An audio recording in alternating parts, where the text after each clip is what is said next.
සියලු දෙනාටම ආයුබෝවන් කියලා ප්‍රාර්ථනා කරනවා. අපි අද කතා කරන්න යන්නේ ඉතාමත් සුවිශේෂ මාතෘකාවක් සහ කාලීන මාතෘකාවක් තමයි මේ පවතින ලෝක යුද්ධය හමුවේ ශ්‍රී ලංකාවේ ආර්ථිකයට වන බලපෑම. යුද්ධය සහ ආර්ථිකය මැද පෙරදිග රටවල මේටත් ව්‍යාප්ත සීඝ්‍රයෙන් ව්‍යාප්ත වෙලා යන යුද්ධමය වාතාවරණය කොහොමද ඩිරෙක්ට් අපේ රටට බලපාන්නේ? ඉතින් මම ප්‍රධාන හේතු කාරණා හතරක් ඔස්සේ මේ රටට අපේ රටට වන බලපෑම වලට පැහැදිලි කිරීමක් කරනවා. ඉතින් මේක ආර්ථික විද්‍යාව විෂය ඉගෙන ගන්න ශිෂ්‍යයෙක් වෙන්න පුළුවන්. එහෙම නැත්නම් මේ සමාජයේ ජීවත් වෙන පුරවැසියෙක් වෙන්න පුළුවන්. කෙසේ නමුත් මේක අපි මේ සමාජයේ ජීවත් වෙනකොට මේ ප්‍රායෝගිකත්වය කියන එක ගැන ලොකු අවබෝධයක් තියෙනවා. ඒ කියන්නේ මේ යුද්ධය වගේ සමාජ යුද්ධයේ තියෙන දේශ සීමා අතර උනත් මේක ගෝලීය ආර්ථිකයට බලපෑම, ලෝක වෙළඳපොලේ පවතින මිල ගණන් වලට බලපෑම ඔස්සේ අපේ රටට ඩිරෙක්ට් අපේ ආර්ථිකයට කොහොමද මේක ඉෆෙක්ට් වෙන්නේ, කොහොමද මේක බලපාන්නේ කියන එක ගැන ඔයාට අවබෝධයක් තියෙනවා. නිසා මේක ඔයා සබ්ජෙක්ට් එක ඉගෙන ගත්තා හෝ ඉගෙන නොගත්ත කවුරුණත් මේ අවබෝධය ඔයාට වැදගත් නිසා තමයි මම මේ මාතෘකාව පොඩක් අද කතා කරන්න හිතුවේ.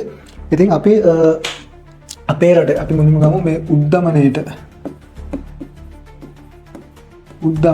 ඊට පස්සේ අපේ රටේ රුපියලේ අගය අවප්‍රමාණයම. රුපියලේ අගය අවප්‍රමාණය වීම. ඊට පස්සේ අපනයන ආදායමට වන බලපෑම. ඊට පස්සේ අපේ විදේශ විනිමය ලැබීම. විදේශ විනිමය ලැබීම වලට වන බලපෑම. ඉතින් මේ මාතෘකාව ඔස්සේ අපි කතා කරනවා මේ යුද්ධය කොහොමද අපිට බලපාන්නේ කියලා. ඉතින් ඔයා දන්නවා මේ අපේ ලංකාව කියන්නේ මේ ලෝකෙත් එක්ක ගත්තාම ඉතාමත් චූටි රටක්. කියන්නේ විවෘත ආර්ථිකයක් පවතින ඉතා පුංචි රටක් වුණත් මේ ගෝලීය ආර්ථිකයේ වෙන කැළඹීම් ඩිරෙක්ට් අපේ රටට අපේ ආර්ථිකයට බලපානවා. ඒක අපි ස්වයංපෝෂී ආර්ථිකයක් අපිට නැහැ. ඇත්තටම අපි වෙනත් රටවල් මත ඩිපෙන්ඩ් වෙලා තමයි අපේ ආර්ථිකයේ ප්‍රොසෙස් එක යන්නේ. ඒ නිසා අනිවාර්යයෙන්ම මේ ගෝලීය ආර්ථිකයේ වෙන සංසිද්ධි ඩිරෙක්ට් අපේ රටට බලපානවා. අපි බලමු මුලින්ම වැඩි කතා නැතුව යමු මේ උද්දමනය කොහොමද අපිට බලපාන්නේ කියලා. හරි, උද්දමනය. ඔය දන්නවා දැනටමත් අපේ රටේ තෙල් මිල වැඩි වෙනවා. ඉතින් තෙල් මිල වැඩි වුණාම මොකද වෙන්නේ? අපි මේ කලින් තෙල් ගේන්න වියදම් කරපු රජයේ වියදම් කරපු මුදලට වඩා වැඩි මුදලක් දැන් වියදම් කරන්න වෙලා තියෙනවා තෙල් ආනයනය කරන්න. ඉතින් එහෙම වුණාම වෙන්නේ අපේ රටේ ප්‍රවාහන කොස්ට් එක වැඩි, භාණ්ඩ ප්‍රවාහනයේදී ඇති වෙන වියදම් වැඩි වෙලා තියෙනවා. ඊට පස්සේ බඩු භාණ්ඩ සේවා නිෂ්පාදනයේදී මේ නිෂ්පාදන කොස්ට් එක නිෂ්පාදන පිරිවැය වැඩි වෙලා තියෙනවා. සහ විදුලි පරිභෝජන මේ සියල්ලම වියදම් වැඩි වෙන නිසා ෆයිනලි අපි පරිභෝජනය කරන භාණ්ඩ හා සේවාවල මිල වැඩි වෙලා තියෙනවා. ඉතින් කෙනෙක්ට හිතෙන්න පුළුවන් කොහොමද මේ ආනයනික තෙල් වල මිල වැඩි වෙන්නේ යුද්ධය නිසා කියලා. ඒක පොඩ්ඩක් මම සබ්ජෙක්ට් එකකින් පොඩ්ඩක් පරිබාහිරට ගිහලා ඔයාලට පැහැදිලි කිරීමක් කරන්න මේ විදිහට. ඔයා දන්නවා ළමයි අපි හිතමුකෝ මෙන්න මේක ශ්‍රී ලංකාව කියලා. මෙන්න තමයි ශ්‍රී ලංකාව. ඊපස්සේ මේක ඉන්දියාව ඔන්න වගේ තියෙනවනේ. හරි. මෙහෙම අප්‍රිකාව ඔය විදිහට තියෙනවා. මේක ලංකාව නම් හරි. ඔයා දන්නවා ලෝකයේ තෙල් සහ භාණ්ඩ ප්‍රවාහනය කරන ප්‍රධානම මාර්ගය තමයි නිවුස් වලට අහලාදී හෝමුස් සමුද්‍ර සංධිය. එතකොට මේ හෝමුස් සමුද්‍ර සංධිය හැදලා තියෙන මෙන්න මේ වගේ ඔන්න වගේ තමයි අපේ රට එහෙම එනවනම් එන්නේ. මේ වගේ මාර්ගයක. හරි. දැන් මේකට ඉරානයේ කට්ටිය ඉරානයට සහාය බලන හුති සටන්කාවෙන් මේවට මේ නෞකාවලට ප්‍රහාර එල්ල කරනවා. සහ ඒගොල්ලන්ට වන බලපෑමත් ගොඩක් මේ නැව් සමාගම් මේ මාර්ගය පාවිච්චි කරන්නේ නැතුව මේගොල්ලෝ මේ දුව අප්‍රිකාව හරහා මෙන්න මේ වගේ මාර්ගයෙන් තමයි තෙල් ප්‍රවාහනය කරන්නේ. එතකොට සාමාන්‍යයෙන් ලෝකයේ සියලුම රටවල් පාවිච්චි කරන තෙල් වලින් 120ක් විතර මෙන්න මේ මාර්ගය හරහා තමයි එන්නේ. ඉතින් දැන් තෙල් ප්‍රවාහනය කරන නෞකා මේ වටයක් යන නිසා සාමාන්‍යයෙන් කිලෝමීටර් 6000 අතර ප්‍රමාණයක් වැඩි වෙලා තියෙනවා. ඒ කියන්නේ සාමාන්‍යයෙන් දවස් 15ක් 20ක් විතර ප්‍රමාණයක් වැඩිපුර යනවා දැන් තෙල් ප්‍රවාහනය කරන. ගොඩක් වෙලාවට තෙල් පෝලිං හිටින්න හේතුවත් ඒකයි. මම බාහිර කරුණක් කිව්වේ කොහොමද මේ තෙල් මිල වැඩි වෙන්නේ කියන එකට. ඉතින් මෙන්න මේ වගේ වාතාවරණයක් තුල අපේ රටට ගෙන්නන තෙල් වලට කලින් ගෙව්වට වඩා වැඩි ඩොලර් ප්‍රමාණයක් ගෙවන්න සිද්ධ වෙලා තියෙනවා. එතකොට කෙලින්ම අපේ ආනයනික තෙල් වල මිල වැඩි වෙලා තියෙනවා. ඒ හරහා දැන් මේ තෙල් පාවිච්චි කරලා තමයි අපි පරිභෝජනය කරන භාණ්ඩ හා සේවා රට තුල බෙදා හරින්නේ. එතන අපේ නිෂ්පාදන කොස්ට් එක වැඩි වෙලා තියෙන රටක් වශයෙන්. එතකොට මේ හරහා අවසාන වශයෙන් ෆයිනලි අපි පරිභෝජනය කරන භාණ්ඩ හා සේවාවල මිල අප් වෙලා මිල වැඩි වෙලා තියෙනවා. ඒ හරහා තමයි එහෙම තමයි අපේ උද්දමනය කියන එක මේ ලෝක යුද්ධ නිසා අපිට ඩිරෙක්ට් බලපාලා තියෙන්නේ. මම හිතනවා යම් කිසි අවබෝධයක් එන්නේ නැති වඩ මේ කොහොමද අපේ රට උද්දමනය ඇති වෙලා තියෙන්නේ යුද්ධය නිසා කියලා. අපි දෙවෙනි පොයින්ට් එකට යමු. දෙවෙනි පොයින්ට් එක කතා කරොත් අපන ණය අපි ගමු රුපියලගේ අඩුවීම කියන රුපියල අවප්‍රමාණය වීම. රුපියල අවප්‍රමාණය වීම. තෙල් වලින්ම ගත්තොත් ඉස්සර අපි ඩොලර් තෙල් වෙනුවෙන් ගෙවපු තෙල් බැරල් එකකට ගෙවපු ඩොලර් ප්‍රමාණයට වඩා වැඩි ඩොලර් ප්‍රමාණයක් දැන් තෙල් වෙනුවෙන් වැය කරන්න වෙලා තියෙනවා ශ්‍රී ලංකාවේ රජයට. දැන් ලංකාවේ ආර්ථිකයේ වෙච්ච වෙනස්කමක් තමයි මේ අත කාලේ එනවා මේ තෙල් වෙනුවෙන් කරන ගෙවීම වැඩි වෙලා තියෙනවා. කියන්නේ අපිට තෙල් වලට ගෙවන්නේ රුපියල් නෙමෙයි.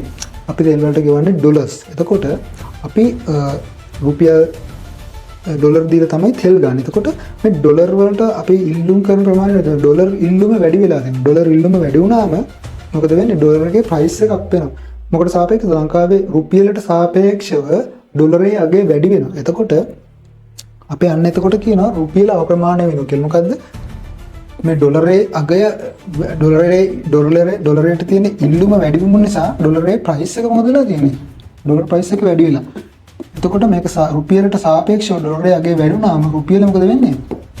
රුපියල අවප්‍රමාණය වෙනවා කියලා කියනවා. ඒ කියන්නේ අපි ආනයනයේ ඉස්සෙල්ලා කිරිපිටි ගේන්න යම්කිසි මුදලක් වැය කරා නම් දැන් කිරිපිටි ආනයනය කරන්න ඊට වඩා වැඩි මුදලක් ගෙවන්න සිද්ධ වෙනවා. මොකද රුපියල බාල් දුනා කියලා කියන්නේ මේකයි. රුපියලේ අගේ අඩු වෙලා. දැන් වැඩි රුපියලේ අගේ අඩු වුණා කියන්නේ වැඩි ඒ කියන්නේ කිරිපිටි අපේ ආනයනය කරනකොට අපි රුපියල් ගෙවන්නේ නැහැ ඩොලර්නේ. ඒතකොට අපි රුපියල් දීලා නේ ඩොලර් ගන්න. ඒතර වැඩි ඩොලර් ප්‍රමාණයක් ගන්න ඕනේ මේ කිරිපිටි ආනයනය කරන. ඒතකොට අපේ ආනයනික වියදම් වැඩි වෙලා තියෙනවා.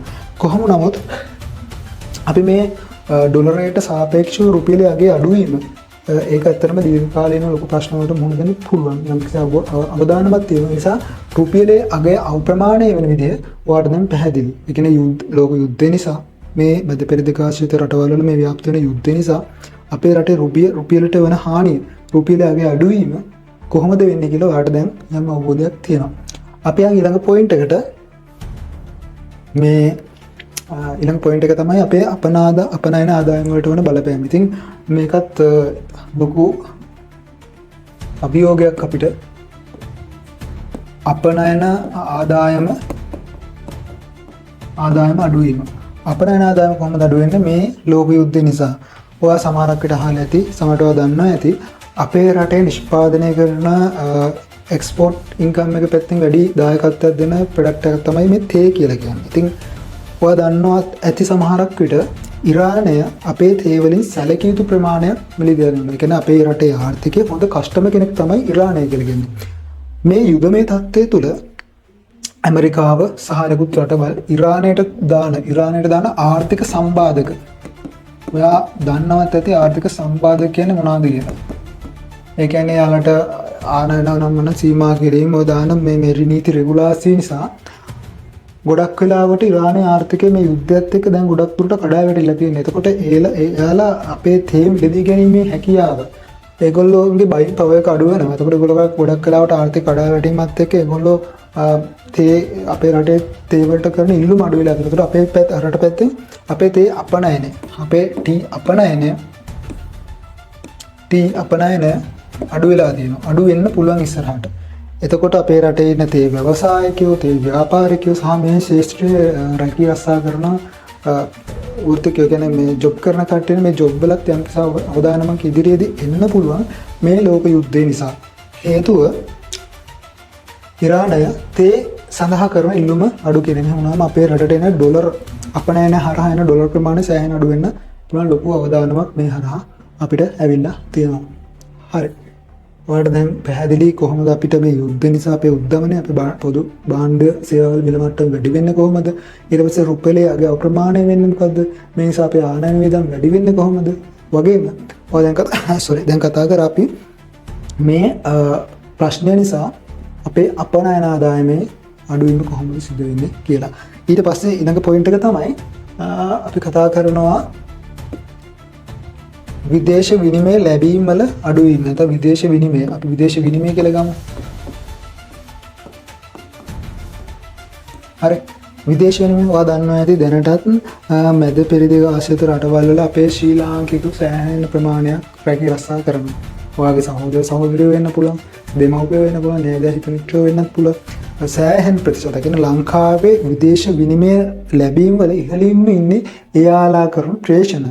ඉතින් මේ අවස්ථාවේදී මැද පෙරදිග රටවල මුහුණ දෙන මේ ලොකු අභියෝගයේ යුද්ධ ප්‍රශ්නයත් එක්ක ගොඩක් අයගේ රැකියා මේ වෙනකොටත් අහිමි වෙමින් යනවා සහ සමහර අය ලංකාවට එනවා. ඉතින් ලංකාවේ ආර්ථිකයට ලොකු බලපෑමක් කරනවා මේ විදේශ රටවල මේ මැද පෙරදිග ආසියාත රටවල රැකියා රක්ෂා කරන පිරිස් එවන මුදල් විදේශ ප්‍රේෂණ. ඉතින් මේක අහිමි මේ ලොකු අවදානමකුත් අපේ රටට දැනට පත් වෙලා තියෙන සහ විදේශ ප්‍රේෂණ වල අපි කියන විදේශ ප්‍රේෂණ කියලා. විදේශ ප්‍රේෂණ වල අඩුවක් තියෙනවා. ඉතින් මේ හේතුව නිසා අපේ රටේ විනිමය සංචිතයටත් මේක බලපානවා. මම හිතනවා ඔයාලට යම්කිසි අවබෝධයක් එන්නේ නැති මේ ගෝලීය ආර්ථික ප්‍රශ්න නැත්නම් මේ දේශ සීමා ප්‍රශ්නය ගෝලීය ප්‍රශ්නයක් බවට පත් වෙලා ලෝක වෙළඳපොලේ මිල මට්ටම් වැඩි වෙලා අපේ රටේ ගෝලීය ආර්ථිකයට බලපාන කරුණු අපේ රටට කොහොමද දැන් බලපාන්නේ, කොහොමද මේක ඉෆෙක්ට් වෙන්නේ කියලා යම්කිසි අවබෝධයක් ඔයාලට එන්නේ නැති. හරි. ඔයා දැන් ඉගෙන ගත්තා මේ උද්දමනය රුපියලයාගේ අප්‍රමාණය වීම, අපනයන අපේ රටේ අපනයන ආදායම අඩු වීම, වගේම විදේශ ප්‍රේෂණ වල අඩු වීම කොහොමද සිදු වෙන්නේ මේ යුද්ධය නිසා කියලා. හරි. එතකොට මට කියන්න තියෙන අනිත් කාරණාව තමයි මේ ගෝලීය වශයෙන් ගත්තාම ශ්‍රී ලංකාව කියන්නේ විවෘත ආර්ථිකයක් තියෙන තාම චූටි රටක්, පුංචි රටක්, විවෘත ආර්ථිකයක් පවතින පුංචි රටක්. ඉතින් අපේ රටට මේ ගෝලීය ආර්ථිකය වෙන කැළඹීම්, මේ වගේ යුද්ධය, ඊට පස්සේ ගෝලීය ආර්ථිකයේ සිදු වෙන වෙනස්කම් කොහොමද අපිට බලපාන්නේ කියන එක සම්බන්ධව ඔයාලට ඕවරෝල් අයිඩියා එකක් දැන් එන්නේ නැති. ඉතින් මේ වගේ තත්ත්වයක් තුළ අපි කොහොමද වැඩ කරන්නේ? අපේ ගවර්න්මන්ට් එක රටක් වශයෙන් පුරවැසි විදිහට අපි අපේ රටේ කොහොමද ප්‍රොසෙස් එක යන්න ඕනේ කියන එක අපිට නැවත නැවතත් මතක් කරලා දෙන්න මේක හොඳ පොයින්ට් එකක් වෙලා තියෙනවා. කියන්නේ අපේ රටවල් කියන්නේ මේ ගෝලීය ආර්ථිකයත් එක්ක බැඳිලා ඉන්න රටවල්. ඒකට අපි ස්වාධීනව නැගිටින්න පුළුවන් රටවල් නෙමෙයි දැන්. මේක අපේ ආර්ථිකය දැන් හැදිලා තියෙන මේ වෘත ආර්ථිකයෙන් පස්සේ අපේ රටවල් හැදිලා තියෙන්නේ දැන් කුමන හෝ රටකින් අපි යම් කිසි පාර්ට් එකක් කරනවා හරියන තමයි මේ ප්‍රොසෙස් එක යන්නේ. එතකොට ඒ රටවල් එක්ක අපි බැඳිලා තියෙන නිසා අපිට ස්වාධීනව නැගිටින්න අමාරුයි. ඒ නිසා මේ අවස්ථාව අපේ ප්‍රයෝජනයට ගත්තොත් හරියට හිතුවොත් අපිට මේ ප්‍රශ්න වලට ඉස්සරහට මුහුණ දෙන්න පුළුවන්. මේ තියෙන විදිහට මේ ප්‍රශ්න තවදුරටත් ගියොත් අපේ රට ලොකු ඉෆෙක්ට් එකක් වෙන්න පුළුවන්. නිසා අපිට කරන්න තියෙන්නේ මේ විකල්ප බලශක්ති වගේ දේවල් වලට අපේ රජයට අවධානය දෙන්න ඕනේ. මොනවද විකල්ප බලශක්ති? මේ විකල්ප බලශක්ති භාවිතා කිරීම සම්බන්ධයෙන් ගවර්න්මන්ට් එක අවධානය යොමු කරන්න ඕනේ. මේ වගේ ප්‍රශ්න කරකට අපිට කවුරුත් මත ඩිපෙන්ඩ් වෙන්න අවශ්‍ය වෙන්නේ නැහැ. අනිත් කාරණාව දේශීය ව්‍යවසායකයෝ සහ ව්‍යාපාරිකයෝ මේ අවස්ථාවේ වැටෙන්න පුළුවන්. මොකද යාළුවගේ සමහරක් ඒවා අපනයන කරන කලාප දැන් හිල දෙන්න පුළුවන් කියලා අපෙන් අර කලින් තේවල වගේ ඒවා ගන්න නැති වෙන්න පුළුවන්. ඒතකොට ඒකට අලුත් මාකට් එකක් හොයා ගන්න ඕනේ. සහ දේශීය වශයෙන් මේ ප්‍රොසෙස් එක යන්න මෙයාලට යම් කිසි වැඩපිළිවෙලක් ගවර්න්මන්ට් එකේ විසින් දියත් කරන්න ඕනේ. නැති වුණොත් වෙන්නේ ඉදිරි අනාගතයෙන් ලොකු ආර්ථික අර්බුදයකට රටපත් වෙන නිසා මේක දේශීය ව්‍යාපාර සහ ව්‍යවසායිකයෝ සායකයින් රැක ගැනීමට ගවර්න්මන්ට් එක මොනවා හරි වැඩපිළිවෙලක් දියත් කරන්න ඕනේ.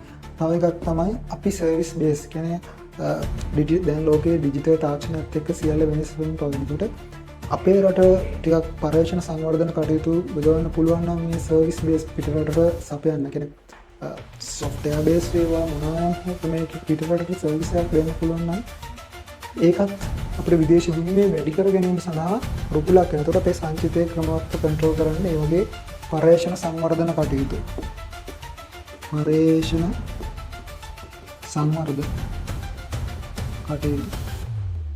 යුතුවලට අවධානය දෙන්න. මෙන්න මේ වගේ තවත් තියෙනවා මීට අමතරව ගොඩක් දේවල්. ඔයාලත් පුළුවන් නම් කමෙන්ට් එකක් දාගෙන යන්න. මේ වගේ වැඩසටහනක් ගවර්න්මන්ට් එක මේ වෙලාවේ කරොත් තමයි අපිට මේක යම් කිසි මට්ටමකින් හරි කන්ට්‍රෝල් කරන්න පුළුවන්. එහෙම නැත්නම් අපිත් මේ ලෝක නැත්නම් ගෝලීය ආර්ථිකයේ ඩිපෙන්ඩ් වෙන පුංචි රටක් වශයෙන් අපිත් ලොකු ප්‍රශ්න කිහිපයකට නැත්නම් අර්බුද ගණනාවකට දිගින් මොහොත දෙන්න පුළුවන්. ඒ නිසා ගවර්න්මන්ට් එක විදිහට ගන්න ඕන අවශ්‍ය පියවර ඉක්මනින් කඩමින් ගන්න පුළුවන් නම් මේ ආර්ථිකය යම්කිසි ප්‍රමාණයකට කන්ට්‍රෝල් කරගෙන මේ තියෙන අවස්ථාව මගහරවා ගන්න පුළුවන් වෙයි කියලා මම හිතනවා. නිසා මේ වීඩියෝ එකකින් යමක් ගත්තනම් මේකට ෂෙයා කරලා ලයික් එකක් දාන්න. එහෙනම් සියලු දෙනාටම ජය වේවා. තවත් වීඩියෝ එකකින් අපි හමු වෙනවා.